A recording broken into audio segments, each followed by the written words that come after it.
if you give someone a stimulant, they either have no change in their risk of any addiction, not just the stimulant, or their risk of having addiction in general goes down.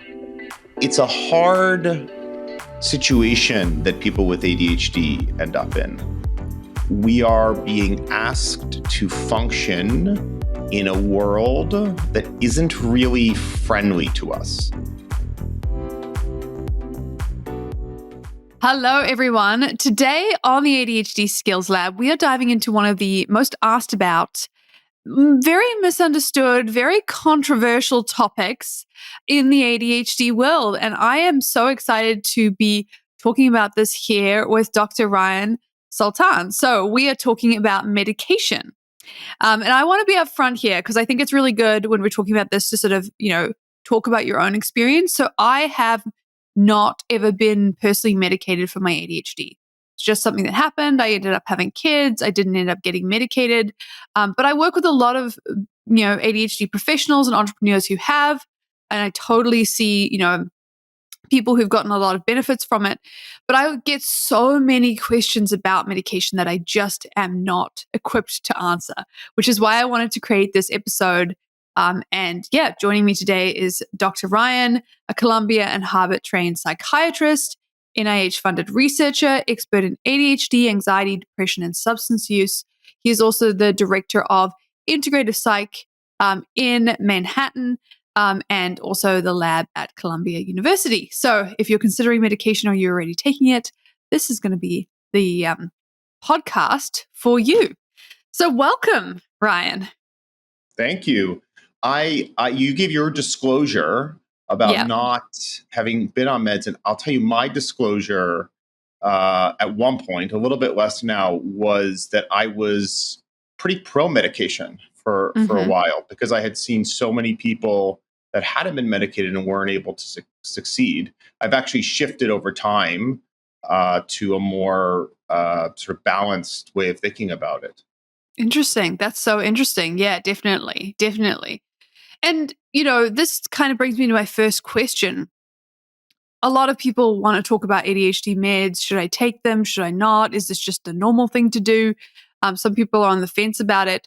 What is ADHD medication actually doing to the brain for people who just want to understand how it functions day to day?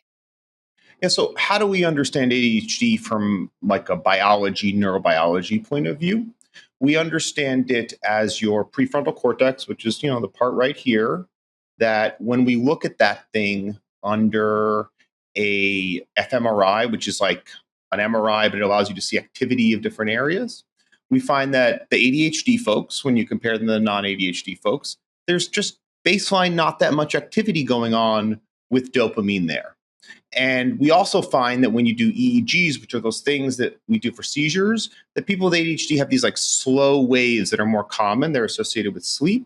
And so you get this idea that people with ADHD are often in almost like a low power mode, which may explain why their attention at baseline is not as strong. So what do these ADHD medications do? Well, first I want to start with that they were identified many years ago back at Brown University by a pediatrician, I think in the 1950s. So we've been using them a long time. And I say that because another thing that comes up a lot is safety. And when we have 75 years of trials using the meds, we have a good idea of what they do and what they don't do. So one of my favorite diagrams is when you look at that two brains and you look at the non-ADHD brain, and you look at an ADHD brain with that less activity in the prefrontal cortex. And then you put in a third brain scan, and it's individuals that got medicated. Their brains now look pretty much the same as the non-ADHD brains. So how are they doing that? Well, we have two different classes of medication, very broadly, stimulants and non-stimulants. And the main things that they are working on are the neurotransmitters of dopamine and norepinephrine.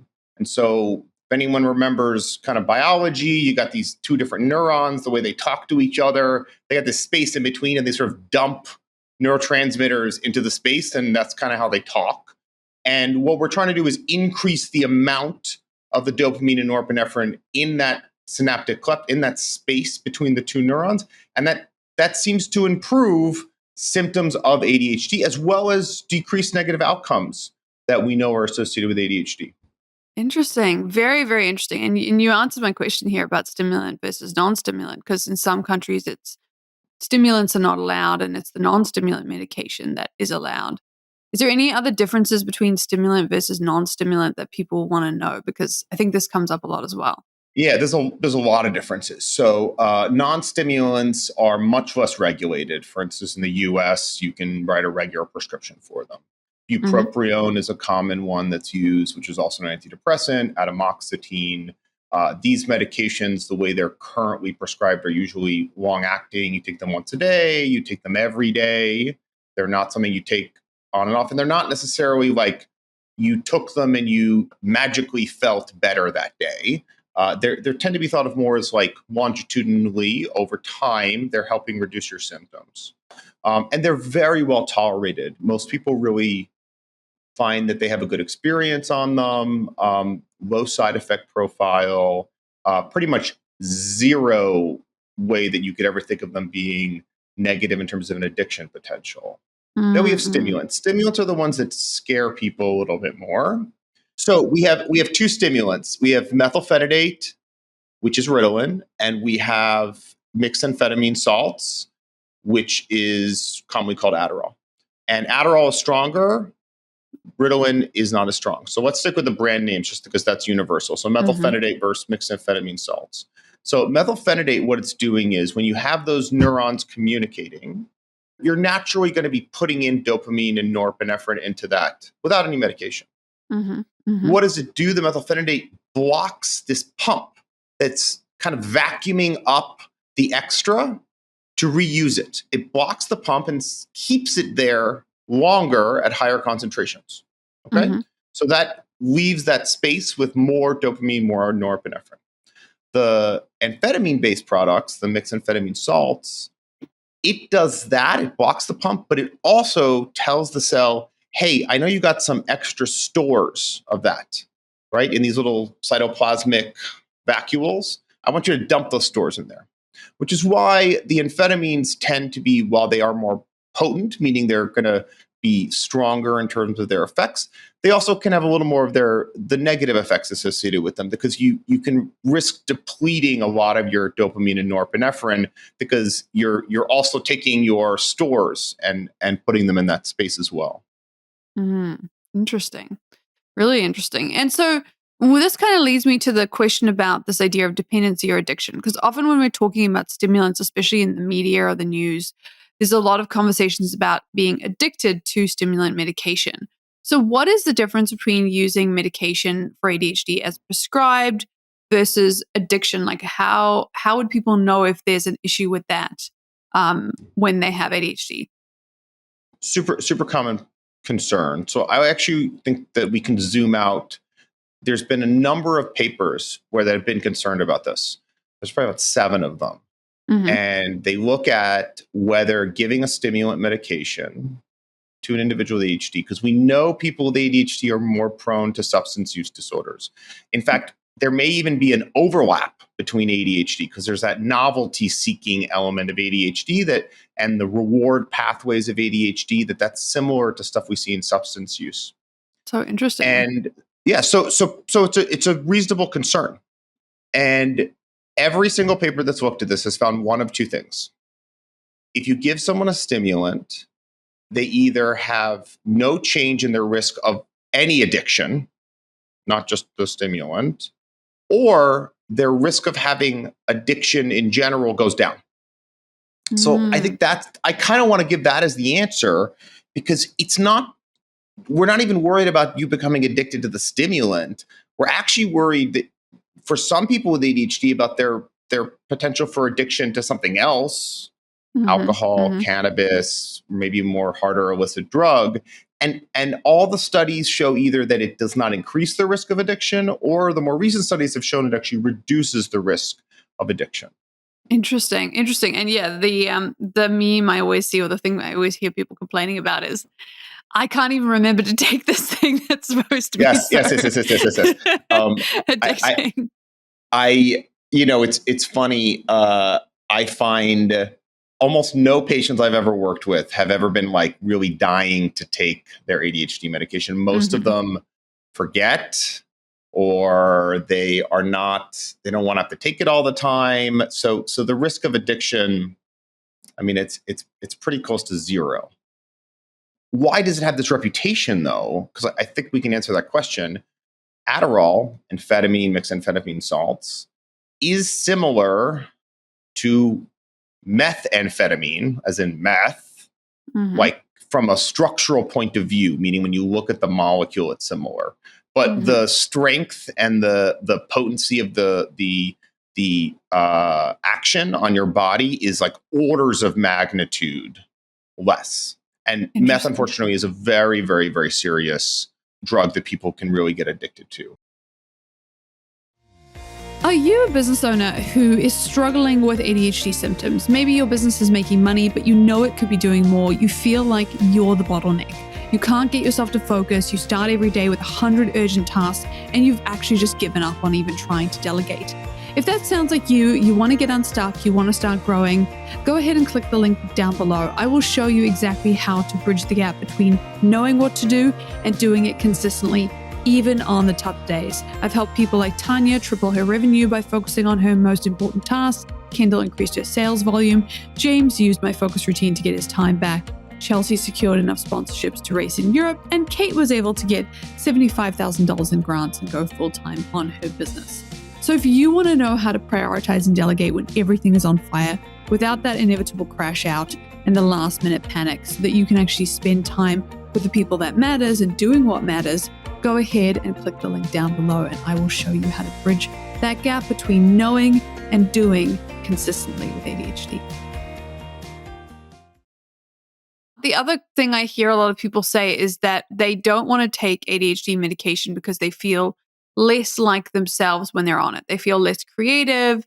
The sort of ability to like think in lateral ways or more, abstract ways is diminished for them from their own experiences of it. What is the research around that? Has that been studied, and what have they found? Let's back up a little bit here. So ADHD is kind of an ego-syntonic condition. So what does that word mean?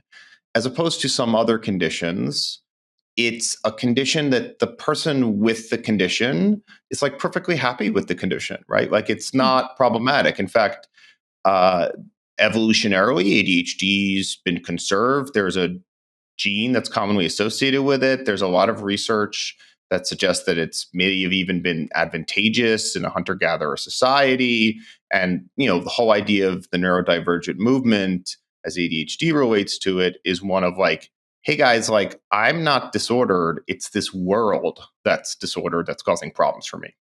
So I think that when people take these medications and they find that they are able to sit still more, that they're not calling out answers or interrupting people, they feel a little bit less excitable.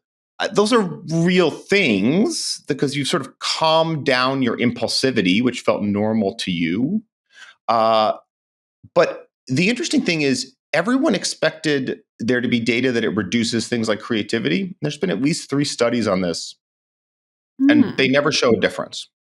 Interesting. They never really show any kind of difference in that. Do you remember how they tested it? Because I'm always curious about that. They have usually come up with some sort of task associated with a creative solution. Just people with ADHD have shown to have more creativity in at least one study in terms of they come up with more creative solutions to problems and thinking out of the box. Your associations are loose. But the actual medication, 2 groups, one gets meds, one doesn't get meds. Sometimes they use themselves as a control. So they could be medicated and not medicated.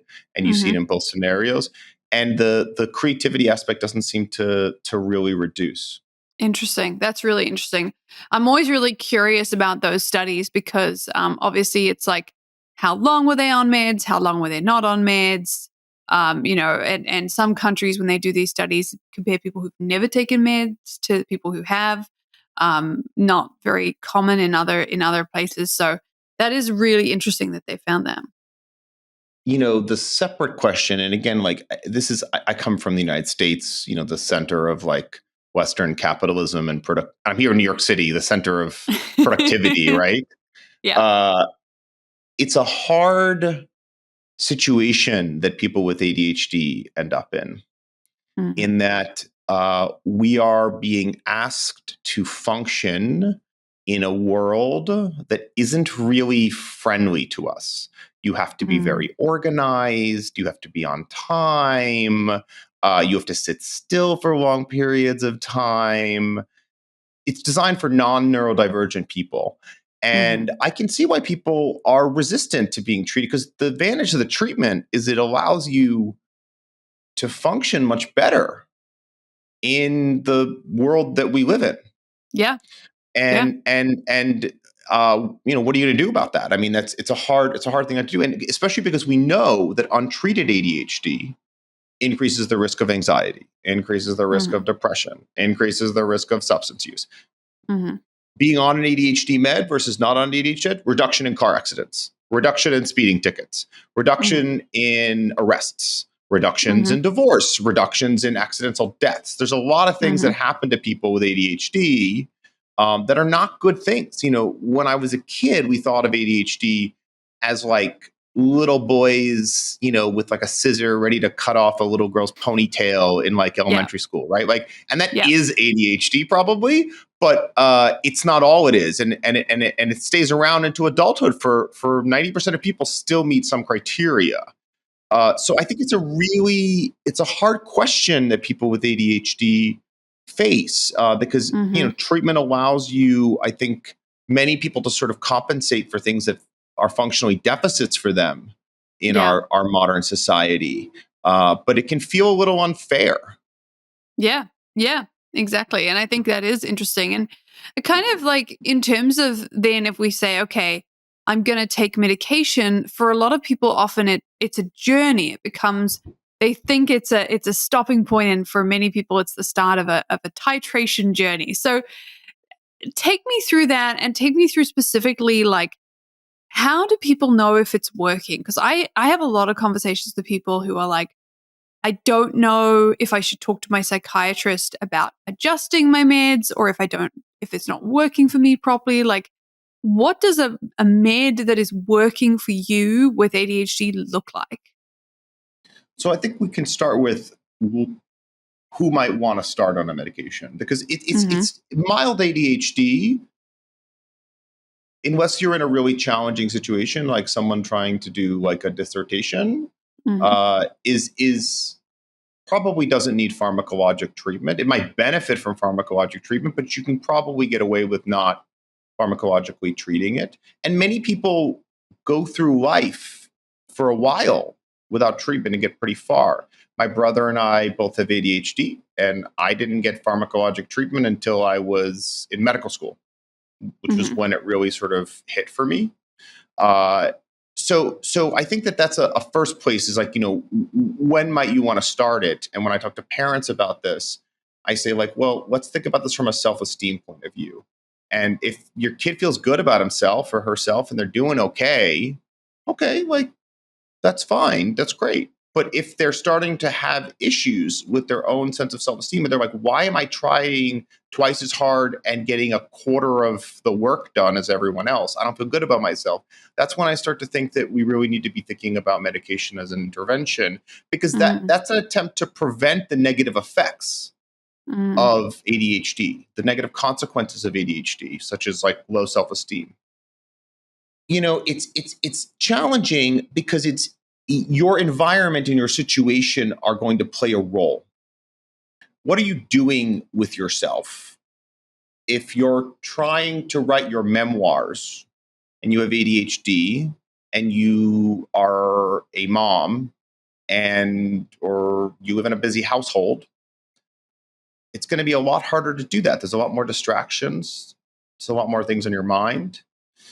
Medication is might need to be a higher dose, whereas if Mm-hmm. maybe you have a job that you've had for 5-7 years and it kind of hasn't changed, and you do the same thing all the time, you're not learning anything necessarily new around it, you might function fine without the medication. So you want to first think about like, what's the situation that I'm in, and am I able to function and achieve what I'm trying to achieve on the current dosing that I'm at?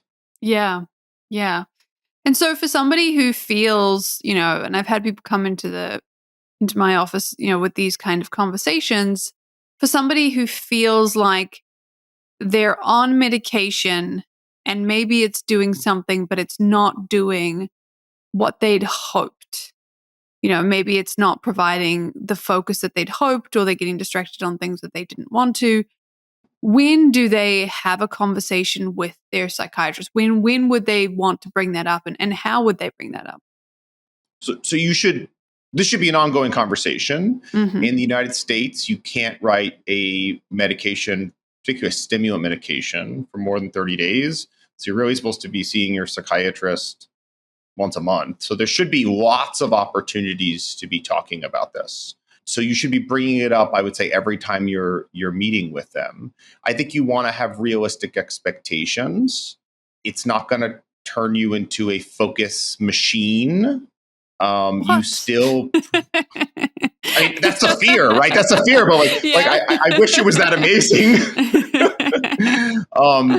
It has limitations, and there's also a diminishing return that's going to start to happen, right? As you try to, if you take more than one medication, or you increase your dose, where you're like, wow, actually now I kind of feel anxious because these are increasing norepinephrine, which is a sympathetic nervous system fight or flight stress hormone. That's not a pleasant experience to be in that kind of state, or they're affecting your appetite or your sleep. That's when we're maybe thinking, hey, are we getting a little bit too high on the doses? Is this not a good deal for you anymore? The additional concentration effect is not worth these sort of negative side effects for people.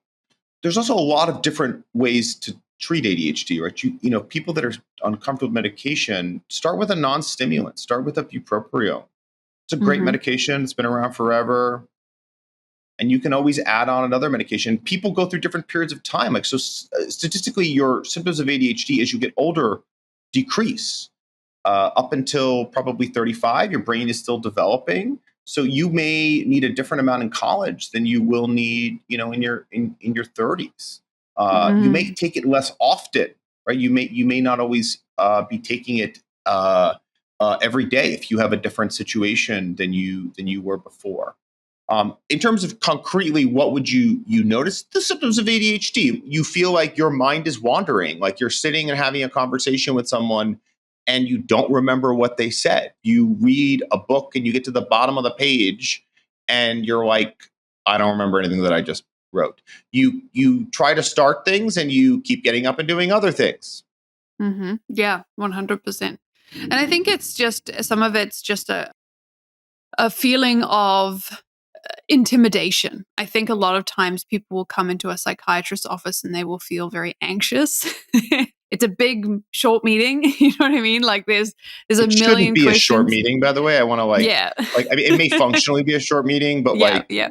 that's like a problem with our healthcare system. Like people try to dumb down ADHD evaluation to like checklists because technically there are like lists of criteria, but it's far more nuanced than that, right? Like anxiety produces attentional problems. And that's another thing that comes into play. You may have ADHD and you may also have depression, or you may also have anxiety. And you know what depression does? It adversely affects your memory and your concentration. You know what happens when you're anxious all the time? Well, you got 20% of your brain worrying about things all the time, same stuff over and over and over and over and over again. That's using up some of your headspace, some of your brain's RAM, and that's going to make your ADHD feel worse. So really thinking about like, is there even another thing going on that could be making it worse? Yeah. And that is one of the benefits of getting diagnosed. But most people say, like, why would I get diagnosed? I don't even know what I want to do about medication. One of the benefits is because we will find out what wonderful mix of things you are. Yeah. And we're all a mix. Yeah. Oh, yeah. 100%. So take me through some stories then, of people who are, maybe they are in that sort of more high performing space. They've gotten to a point like sort of where you did with, they're in med school or they're doing something. they take medication and it actually works? Like, what are some of the shifts that you've seen? I mean, I'll tell you my story first. I was struggling in medical school. I was probably at risk of getting kicked out of medical school if I couldn't get my act together. And I remember meeting with the psychiatrist there, and she was like bugging me to go on medication. And I was like, I don't need medication. I don't want it to change who I am. Da, da, da, da, da. I don't even know that I believe that I have ADHD. Is that even a real thing? Which is so funny. Like, I'm not The a psychiatrist classics. at this point, but like for the classics, I went for the classics, right? And she's like, please, can we please, Ryan, can we try? I was like, okay. I remember going on, what was it? It's a dexamethylphenidate, which is commonly called Focalin. And it was the most like shocking change I could have ever imagined. And I remember walking around telling everyone, I feel like I realized there's been a radio on my entire life blaring and someone just turned it off.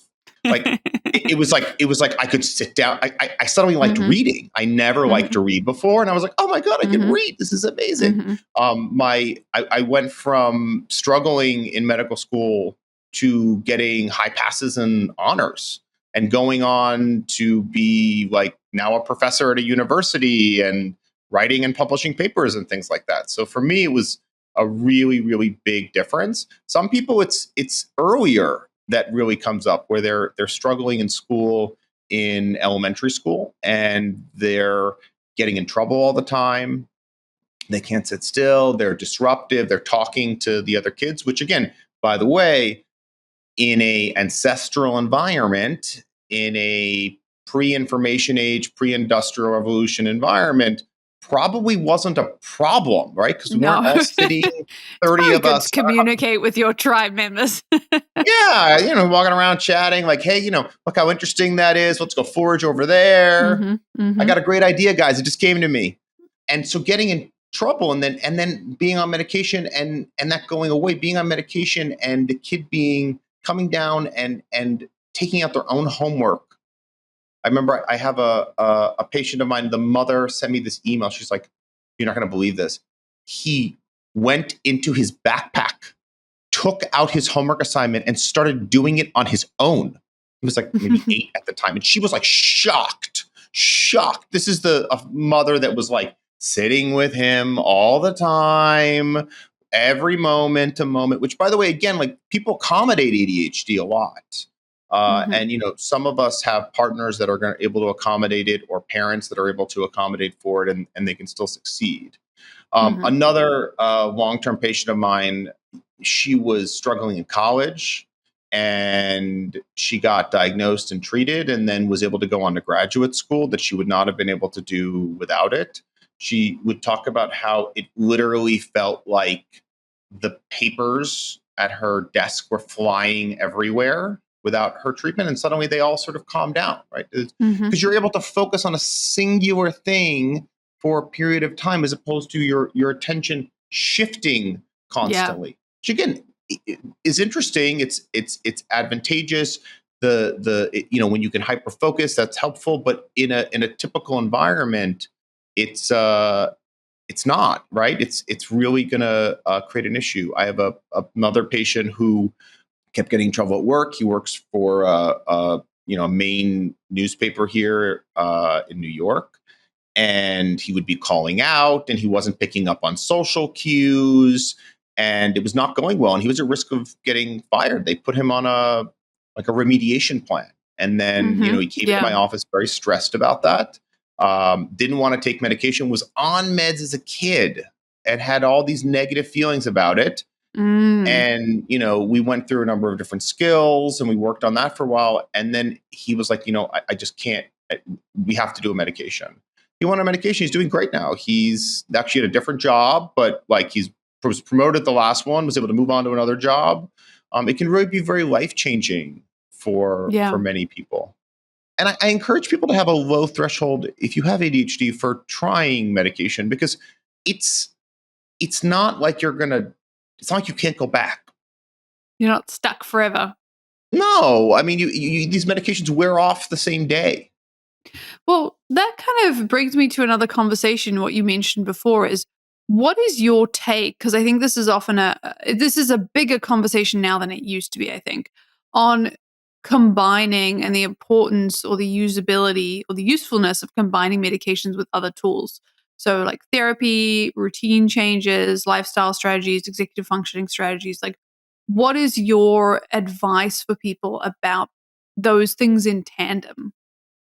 I mean, if you're seeing a psychiatrist that isn't encouraging you to be doing that as well, like maybe find another psychiatrist, because that's it's just sort of like crazy, right? Like obviously you need to be learning these skills, and the advantage to being on medication is you might be able to learn them a little better. You might be able to actually I do have them seen that. a little bit Yeah. better, right? Like it improves that for them, and they're able to now utilize these skills. And one of the things that unless you have a mild case of ADHD, people that have more moderate cases, often when they try to use the skills on their own, without any augmentation from a pharmacologic solution, they just get frustrated because they're like banging their head against the wall because they don't even have the minimal amount of attention to actually fall through on the skills. So the answer is absolutely to-do lists, day planners, prioritizing your things, activities that you need to do for the day,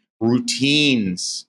Mhm. I mean, Mhm. all of this stuff is Mhm. so important. And look, it's effective. And frankly, it's not groundbreaking stuff. It's stuff that kind of all of us should do, whether you have Yeah. ADHD or not. It's going to help you be more organized.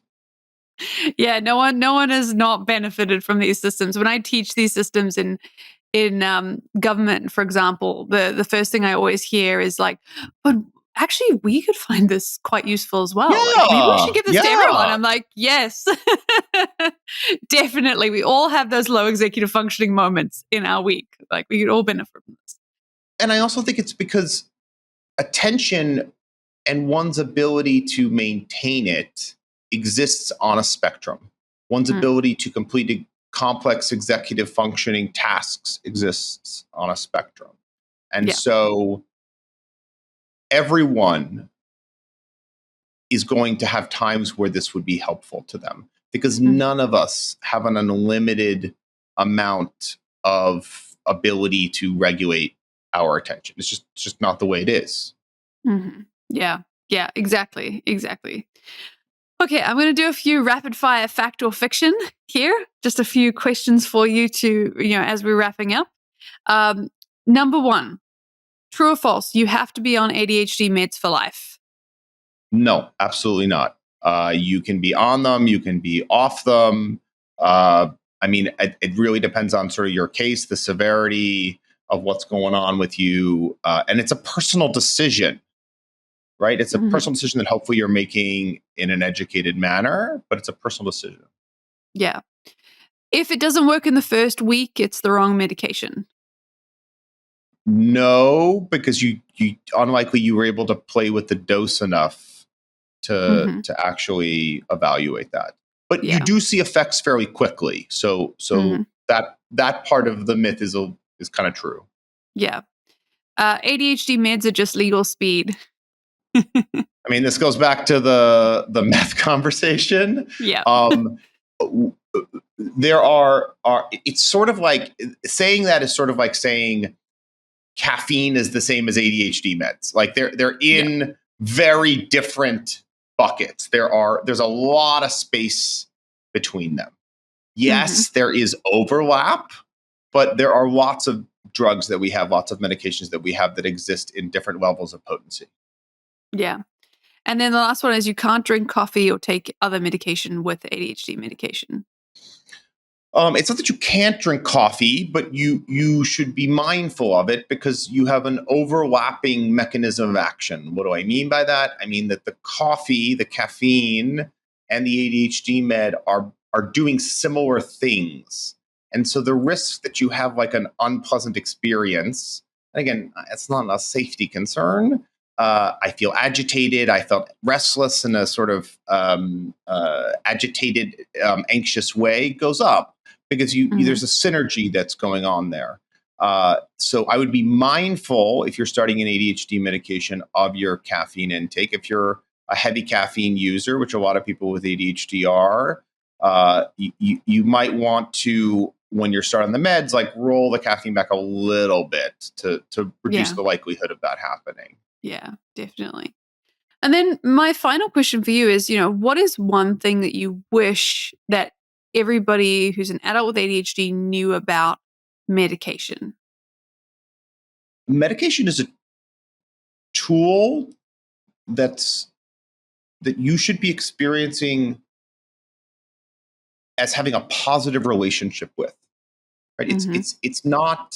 It's not meant to control you, which is often how children feel about it when it's given to them.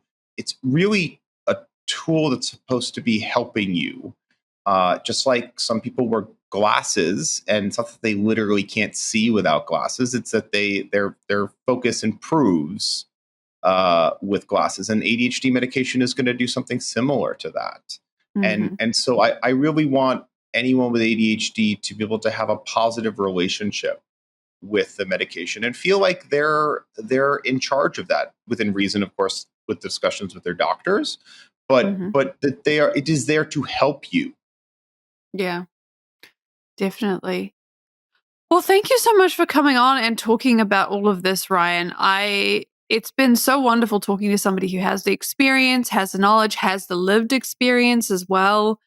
Tell us about a little bit about where people can find you if they want to know more about you and what you do. I'm at Columbia University, where ADHD is one of my specialties that I study. I'm the medical director for Integrative Psychiatry here in Manhattan, where we have a lot of experts on ADHD. We spend a lot of work doing that. If you could see behind me, I have all kinds of little fidget spinners and toys for us to play with in Yeah. session. And I also want to reemphasize to people that there have been many studies that demonstrate that being on medication for ADHD reduces the likelihood of negative outcomes for people. And that's Mhm. actually one of the reasons that, as experts on ADHD, we jump up and down a lot and tell people, Mhm. please consider it, is that there are these known risks associated with having ADHD. My Mhm. dad is a psychiatrist too. He's worked in the prison system for many years as a child psychiatrist who works on the adolescent units. And he'll tell you like 70% of the adolescents that are incarcerated that he sees meet criteria for ADHD. Mhm. And, you can wonder, now look, everyone's not going to be in that scenario. It's an extreme scenario. But when you think about impulsivity and how one might end up incarcerated, that's probably an impulsive act that you Mhm. engaged in. Yeah. Not to Yeah. mention No, the academic definitely. achievement differences, likelihood of Mhm. finishing high school, going on to Yeah. university. Yeah. Treatment should be helping you succeed in Mhm. your goals. Mhm. Yeah, definitely, definitely. And if you guys have any other questions for Ryan, please go ahead and just email them to us. I'm sure there'll be a lot. Maybe we'll see if we can have him back on for more questions, because I know that we have on in some levels barely scratched the surface of this topic. It's such a big topic, such an important conversation for so many people, but yet something that we don't often talk about enough, I think, with people who know what they're talking about. And I appreciate your openness to that. I think that Yeah. there's historically a divide in the mental health space between people that are comfortable with medication and people that are not just in ADHD, but certainly in ADHD. And it brings me like a lot of warmth to be on a podcast with someone that's predominantly pushing and helping people in a non-pharmacologic way with a listener base that may not be comfortable with medication, and that I've been invited on here to just begin to provide a little bit of information about it for people. Yeah, 100%. You got to use all the tools in the belt for sure. Awesome. Well, thanks so much, everybody, for listening, and we will see you next time. Thank you for listening, and a big thank you to Adam for making us sound great, Anastasia for making us look great, and Jess for putting it all together. We couldn't do it without you. If you want to find out more about us or you want to deep dive into ADHD strategies, particularly for business owners, you can find us on Instagram at Unconventional Organization. That is where the community is. That is where we are chatting. You can see all the fun and exciting things that we're bringing to the table there. So please go find us. DM me any questions, any thoughts you have. I always like talking with you guys. See you soon.